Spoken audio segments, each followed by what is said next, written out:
Hey guys, Craig here. In this episode of my beginning series for guitar, I want to introduce you to the G and C chords. So let's do it.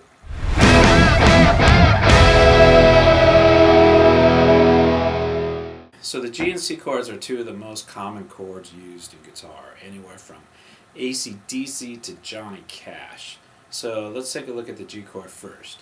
You want to start with your second finger on the sixth string, first finger on the fifth string, and then open fourth, open third, open second, and third finger on the first string. So from there, what you want to do is you want to strum the chord and make sure you have all the strings ringing. And usually if you have a dead string, what that means is your fingers aren't rounded enough. So basically what you want to do is you want to have a good curve in your fingers to get these notes ringing well.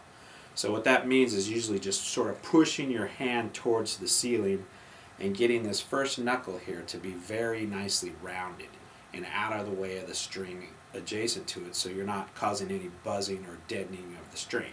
So you want to get a good sound going, okay?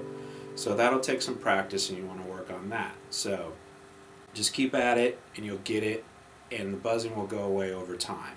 Everybody who begins usually gets some buzzing, some dead notes, and what have you until you build the strength up in your hands.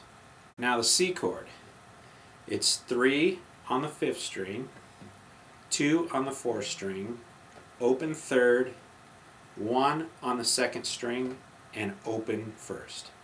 Okay, now let's put our fingers on and strum that chord, making sure again we want to get all those notes ringing.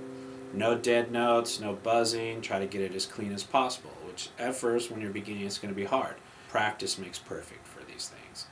Okay, so let's just try strumming again. Get it clear, ringing nice. Okay, from there what you want to do, once you have the basics down of where to put your fingers, you just want to practice putting your fingers on the fretboard. It's as simple as that. Just kind of make the chord shape in the air and grab the chord. Okay, and then take your hand off again, make the chord shape in the air and grab the chord. Okay, let's try it with the C chord now. Make the chord shape in the air, grab the chord. Take your hand off, make the chord shape in the air, grab the chord. Okay, cool.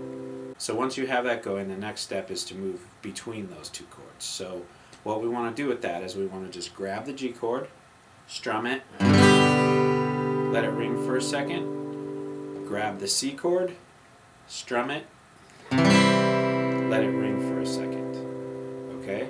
And then just go back and forth between those two. It's as easy as that, and you'll be rocking out in no time. Okay, again, so G, let it ring, C, let it ring. Okay, once you feel pretty confident with that and you feel like you can move between the chords pretty easily, we want to move to the next step, which is sort of putting a tempo to these.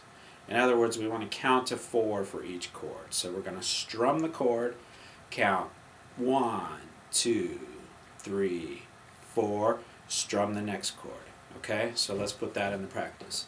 So we're going to go G, 1, 2, 3, 4 to C, 1, 2, 3, 4, back to G, 2, 3, 4, back to C, 2, 3, 4, okay? And that's good practice. That should take you a good amount of time to be able to switch between those two chords. And when you're practicing these things, you know, you don't have to necessarily put the tempo in until you're ready and able to move between those two chords. Practice the movements first, without counting.